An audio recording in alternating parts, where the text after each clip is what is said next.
हे what's up guys, welcome back once again. दोस्तों, आज की कहानी जो एक्सप्लेन करने जा रहे हैं वो असल में एक साधारण लड़के की संघर्ष की दास्तान है। कैसे वो अपनी छोटी बहन के लिए सब कुछ करने को तैयार हो जाता है और जब किस्मत किसी का साथ देती है तो वो उसे राख से राजा बना देती है। जिम नाम का लड़का जो कि छोटे से घर में अपनी छोटी बहन टॉम के साथ रहता है। उसका टॉम के अलावा और कोई नहीं है क्योंकि सालों पहले उनकी मॉम की मौत हो गई और वही उसके डैड उन्हें अकेले छोड़कर चले गए। जिसके बाद से जिम एक मोबाइल रिपेयरिंग शॉप चलाता है और उसे जो भी पैसे वो कमाता है उसे अपनी छोटी बहन की सारी ज़रूरतों को पूरा करता है। कुछ इसी तरह से उसकी ज़िंदगी की गाड़ी चलती रहती है।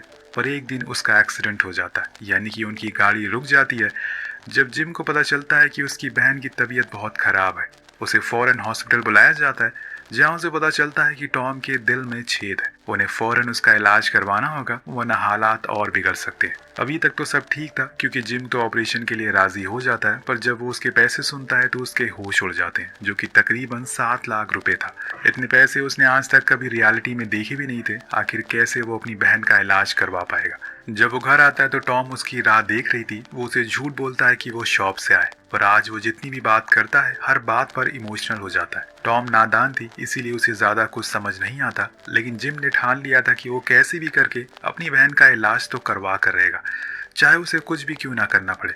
यही सोचते सोचते सुबह हो जाती है। वो अपनी दुकान के लिए निकलने लगता है, पर इतने में उसके पास उसके दोस्त का कॉल आता है जो उसे अपने वेयर हाउस में आने को कहता है। उसे कुछ दिखाना है। अब जिम भी सोच में पड़ जाता है कि ऐसा क्या है वहाँ। वेयर हाउस पहुंचने पर उसका दोस्त उसे 1 लाख मोबाइल फोन का स्टॉक दिखाता है और बताता है कि ये अभी कुछ दिन पहले ही इटली से यहाँ पर आए हैं, पर इन सारों में कुछ ना कुछ दिक्कत है। जो इसको एक्सपोर्ट करता है वो अभी इस समय जेल में है और मेरे पास एक आइडिया है। जिम पूछता है कि क्या, तो वो कहता है कि अगर तुम मुझे अभी 1 लाख युआन दे दो तो मैं तुम्हें ये सारे फोन दे दूंगा, जिसके बाद तुम इसको ठीक करके बेच सकते हो, जिससे तुम्हें अच्छा प्रॉफिट होगा। अब जिम को भी ये सही लगता है, लेकिन उसके पास इतने पैसे नहीं है कि वो इन्हें एक साथ खरीद सके और इसीलिए वो सिर्फ एक ही मोबाइल खरीदता है और घर आ जाता है। अब टॉम के सो जाने के बाद वो उस फोन को सुबह तक लगा रहता है और फाइनली उसे चलने लायक बना देता है। इसके बाद वो उसे एक शॉप पर ले जाता है जहाँ सेकेंड हैंड मोबाइल फोन को बेचा जाता था। वहां जाकर वो उसे बेच देता है, जिसके बदले में उसे अच्छे पैसे भी मिल जाते हैं। और जब टीम उन सारे मोबाइल फोन के प्रॉफिट को कैलकुलेट करता है, जो कि पूरे 10 लाख रुपए बन रहे थे, अगर सब कुछ सही हुआ तो वो इन पैसों से टॉम का इलाज करवा सकेगा, लेकिन सबसे पहले उसे पैसों का इंतजाम करवाना होगा, जिसके लिए वो अपनी शॉप को गिरवी रख देता है और बैंक से लोन लेता है और फिर जाकर उन सारे फोन को एक साथ खरीद लेता है। अब उसका काम था एक एक करके वो सभी को बेच देना और उन पैसों को इकट्ठा करना। जब अगले दिन वो फोन को बेचने के लिए जाता है तो वहां उस दुकानदार को बताता है कि इस फोन को मैंने ठीक कर दिया है, पर उसे तो यकीन ही नहीं हो रहा था क्योंकि वो फोन पूरे एक नए फोन की तरह लग रहा था। जिसके बाद जिम उसे सारी बातें बताता है कि कैसे उसके पास 1 लाख इसी कंपनी का सेकेंड हैंड फोन है जिसमें छोटी मोटी खराबियां हैं। तब वो दुकान वाला उसे एक आइडिया देता है कि वो उसे हर दिन लाकर एक फोन दे, जिसके बदले में जो भी प्रॉफिट होगा वो उसे देगा और उसे ऐसे हर नई दुकान पर नहीं जाना होगा। जिम को ये डील सही लगती है, इसीलिए वो हाथ मिला लेता है और फोन को जल्दी से जल्दी ठीक करने की कोशिश करता है। कुछ दिन ऐसे ही बीतने लगते। अब उसके पास अच्छे खासे पैसे आना शुरू हो गए थे, जिसे वो टॉम को अच्छे कपड़े दिलवाता है। दोनों ही बहुत खुश थे, लेकिन इनकी खुशी का सूरज बहुत ही जल्दी डूब जाता है क्योंकि कुछ टाइम के बाद गवर्नमेंट एक रूल पास करती है, कोई भी आदमी किसी को सेकेंड हैंड फोन ना तो बेच सकता है और ना ही खरीद सकता है। अब जिम जब फोन को बेचने के लिए जाता है तो वो दुकानदार उसे साफ साफ खरीदने से मना कर देता है। आखिर क्यों वो अपना नुकसान करवाएगा। जिम को अब कुछ समझ नहीं आ रहा था क्योंकि अब तो उसे अपनी दुकान भी गिरवी रख दी है, जिसकी ईएमआई उसे हर हफ्ते देनी है। ऊपर से उसका घर का रेंट भी उसे कई महीनों से जमा नहीं किया। सबसे बड़ी दिक्कत है टॉम की तबीयत, जो कि दिन ब दिन बिगड़ती जा रही है। उसे कुछ समझ नहीं आता कि आखिर वो करे तो करे क्या। ये 1 लाख फोन उसके लिए अब कबाड़ का सामान हो गया है, उसके पूरे पैसे कहीं डूब न जाए और यही डर उसे सताना शुरू कर देता है। पर तभी उसे एक आइडिया आता है। वो अगले दिन उसी मोबाइल फोन बनाने वाली कंपनी में ही सीधा चला जाता है और वहाँ के मैनेजर से बात करता है। उसे बताता है कि मेरे पास आपकी कंपनी के 1 लाख सेकेंड हैंड फोन है। मैं जानता हूँ कि आप ना तो उसे खरीद सकते हैं और ना ही बेच सकते हैं, लेकिन अगर आप उसके पार्ट को कंट्री के बाहर सेल करेंगे तो इसके बदले में आपको अच्छा प्रॉफिट मिलेगा। मैनेजर कहता है कि ये पॉसिबल नहीं है क्योंकि हर एक पार्ट को निकालते टाइम कहीं ना कुछ गड़बड़ हो ही जाती है, जिसके बाद वो किसी काम के नहीं रहते। लेकिन जिम को खुद पर भरोसा था। वो कहता है कि ऐसा कुछ नहीं होगा, मैं इसे बहुत ही बारीकी से करूंगा और एक भी पार्ट खराब नहीं होगा। तो मैनेजर बोलता है कि ठीक है, तुम उन पार्ट्स को निकालो और क्वालिटी टेस्ट के लिए भेज दो। जब रिपोर्ट आ जाए तो मुझे आगे बता देना। जिम बहुत खुश होता है और फौरन अपनी दुकान पर जाकर काम पर लग जाता है। लेकिन आए दिन उसके पास लोन रिकवरी वाले आते रहते हैं क्योंकि उसने एक भी ईएमआई नहीं भरी थी अभी तक।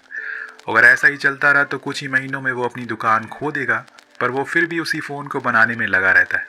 और 3 रातें जागने के बाद फाइनली वो अपने एक फ़ोन के सारे पार्ट्स को बाहर निकाल लेता है, जिसके बाद वो क्वालिटी टेस्ट के लिए भेजता है। 2 दिन बाद जब रिपोर्ट आती है तो उसे देखकर वो बहुत ही ज़्यादा खुशी होती है क्योंकि उसके सारे पार्ट काम कर रहे थे। इसीलिए अगले दिन सुबह सुबह ही वो मैनेजर के पास जाता है और उसे रिपोर्ट दिखाते हुए कहता है कि देखिए सर, मैंने अपना वादा पूरा कर लिया, अब सारे फ़ोन को आप खरीद लो।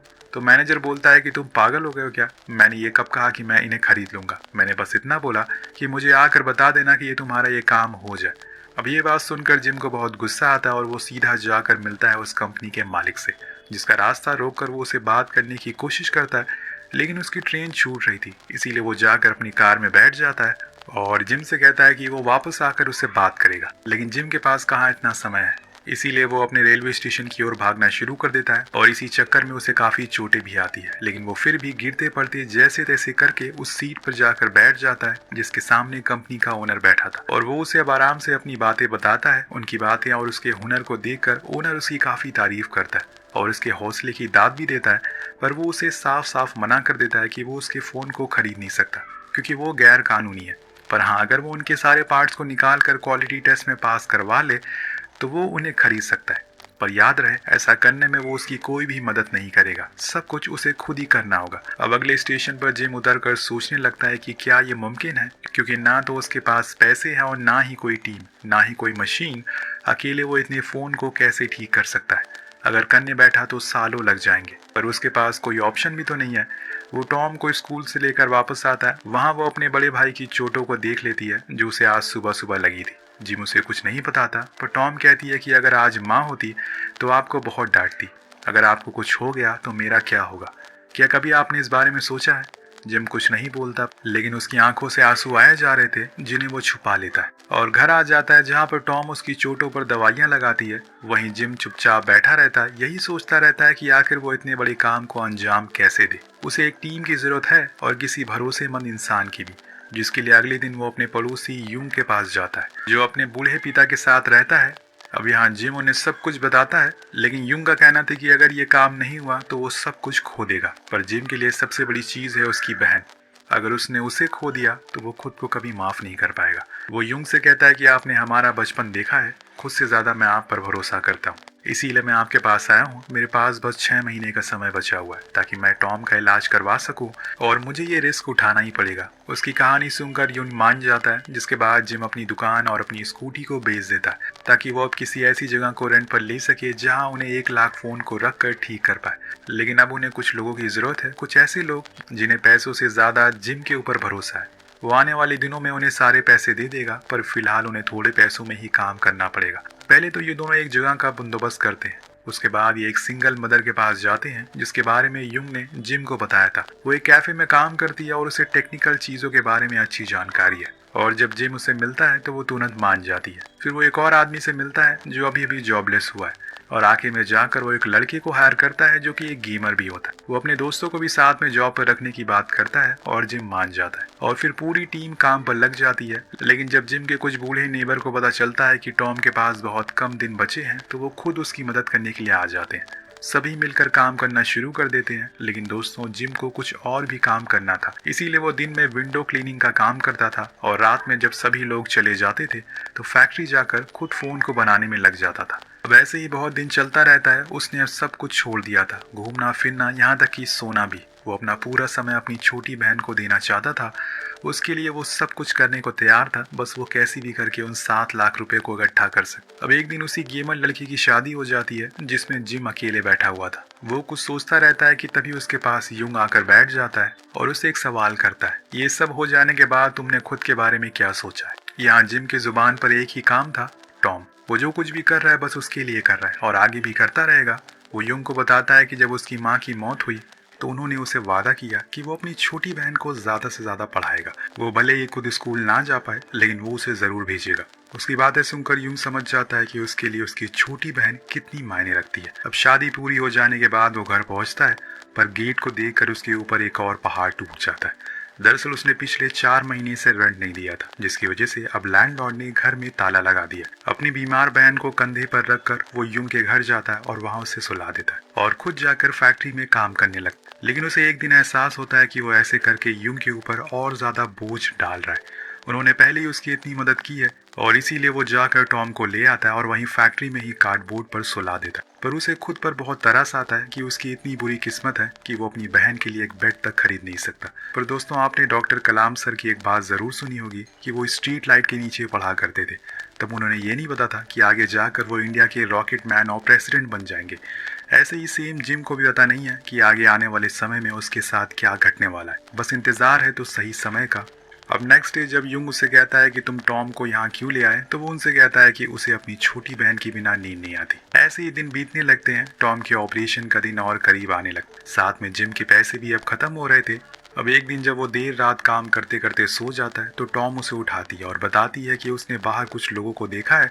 जिम फौरन बाहर जाता है तो देखता है कि कुछ लड़के वहाँ चोरी कर रहे थे। वो उन्हें फौरन रोकने के लिए जाता है, पर इतने में वो भाग जाते हैं। पर जिम के हाथ एक चोर लग जाता है, पर इसी चक्कर में उसकी उंगली भी टूट जाती है। अब उसने चोर को पकड़ लिया था तो उसकी मदद से उसे सारे चोरी किए हुए सामान मिल रहे, पर उसकी उंगली की चोट अब उसे तकलीफ दे रही थी, लेकिन उसे फिर भी काम करना पड़ता है। वो विंडो क्लीनिंग की बकेट उसे उंगली के सहारे पकड़ रखा था, पर जब दर्द बर्दाश्त के बाहर हो जाता है तो वो बकेट नीचे आकर गिर जाती है। फिर क्या था, जिम को उसके बॉस बुलाते हैं, तब उसके कांपते हुए हाथ को देखते हैं और ग्लव्स उतारने को कहते हैं, लेकिन जिम नहीं करता, पर उसे डांटते हैं और उसे हटाना पड़ता है। तब वो उसकी टूटी हुई उंगली देखकर बहुत गुस्सा करते हैं, पर जिम उसे अपनी छोटी बहन के बारे में बताता है, जिसे सुनकर बॉस उसे कुछ पैसे दे देते हैं और जाने को कहते हैं। पर अब वो इस काम को नहीं कर सकेगा। अब जिम को बहुत बुरा लगता है क्योंकि उसके पैसे कमाने का एक जरिया अब खत्म हो चुका है। इसीलिए वो चुपचाप जाकर फैक्ट्री में बैठ जाता है। अब इसी तरह से कुछ और दिन बीत जाते हैं और फिर एक और मुसीबत का पहाड़ जिम के ऊपर टूट जाता है। जब उसका सामना फैक्ट्री के ओनर से होता है, उसने 3 महीने से उसका रेंट नहीं दिया है, जिसके बदले में अब वो उसे उस जगह को खाली करने को कहता है। जिम उसके आगे हाथ जोड़ता है कि कैसे भी करके वो 1 महीने तक रुक जाए, लेकिन फिर भी वो उसकी बात नहीं सुनता। अब जिम बेचारा क्या करे, उसके पास तो कुछ बचा ही नहीं है और इसीलिए एक आखिरी उम्मीद में वो उस कंपनी के मैनेजर के पास फिर से जाता है कुछ पैसों की मदद के लिए, लेकिन वो तो उसे किसी सड़क के भिखारी की तरह धुतकार देता है और बेइज्जत करके वहां से भगा देता है। तेज बारिश में खड़ा जिम यही सोचता रहता है, क्या वो अपनी माँ से किया हुआ वादा पूरा नहीं कर पाएगा?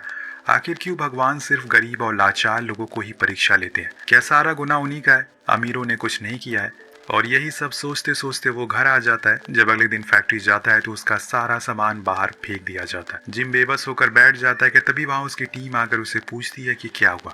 जिम उन्हें सारी बातें बताता है और कहता है कि अभी मेरे पास जरा भी पैसे नहीं है कि मैं आपकी सैलरी आपको दे सकूं। आप लोग मुझे माफ कर दो कि मैंने आपको धोखा दिया। लेकिन दोस्तों, सभी को पता था कि जिम 2 लोगों के बराबर का काम कर रहा है। इसीलिए युंग कहता है कि जगह चली गई तो क्या हुआ, तुम्हारे एम्प्लॉयज तो अभी भी तुम्हारे साथ ही है, तुम्हारे पास है। जब भी पैसे आए तो तुम हमें दे देना और आगे कभी ना आए तो कभी मत देना। ये सुनकर जिम का हौसला फिर से और बढ़ जाता है और उन लोगों के सामने ही उसकी आंखों से आंसू आ जाते हैं। पर सभी उसे सहारा देते हैं और डिसाइड करते हैं कि वो अब उन मोबाइल का काम अपने घर से ही करेंगे और जल्द से जल्द कंपनी को भेज देंगे।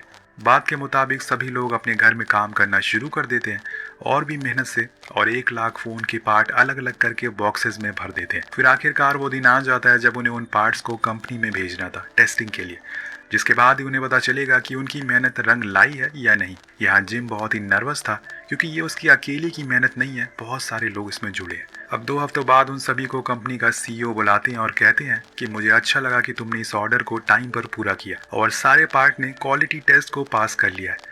ये सुनकर पूरी टीम खुशी के मारे रोने लगती है, पर जिम के कंधों पर बहुत बड़ा बोझ है। उसे अब सभी के पैसे चुकाने हैं, इसीलिए वो सीईओ से पूछता है कि क्या मुझे कुछ पैसे एडवांस में मिल सकते हैं।